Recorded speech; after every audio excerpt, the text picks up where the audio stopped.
আমরা জলপাই আচার বানাবো না? হ্যাঁ। বানাতে কি কি লাগবে? জলপাই, রসুন, শুকনো মরিচ, জিরা গুঁড়া, মরিচ গুঁড়া, পাঁচফোড়ন, গরম মশলা, সরিষার তেল, লবণ, রসুন বাটা, আদা বাটা, সরিষা বাটা, পেঁয়াজ।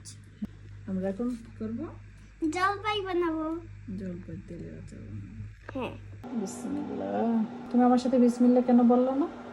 এই দিলাম মশলা, এই দিলাম রসুন, পেঁয়াজ।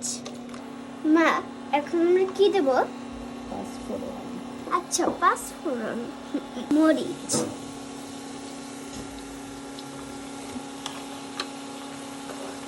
ও বাপরে, পেঁয়াজ রসুন দিয়ে দাও, হাত দিয়ে দিয়ে দাও, আস্তে দিও। তোমার রান্না করতে ভালো লাগে? হ্যাঁ, এখন দেবো কি? এইটা মশলা গুলা দিয়ে দিলাম। মা, আমার বন্ধু আছে, নাম বলবো? এখন ভিনেগার, আস্তে। এইটা হলো ভিনেগার। মা, আমি তোমার কাছ দিয়ে রান্না শিখি, আমি শেফ। হ্যাঁ, শেফ। এখান থেকে অল্প একটু লবণ দাও। এখন কি করবো? আমরা মশলা একটু ভুনবো না?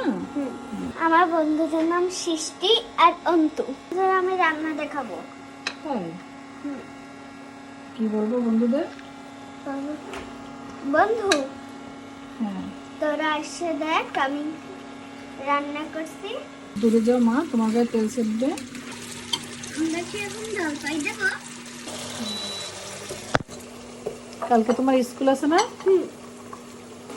তুমি একটু পড়াশোনা করো, রান্নার ফাঁকে ফাঁকে পড়াশোনা করতে হয়। আচ্ছা, আমার ছড়ার নাম ফিংফিঙেটি। ফিংফিঙেটি বাবুই হাতি, কোনখানে তোর বাসা? আমার জাদুর বিয়ে হবে, বউটি হবে খাসা। স্বরবর্ণ কয়টি? 11টি। বলো কি কি? অ, আ, রস্বই দীর্ঘই রস্য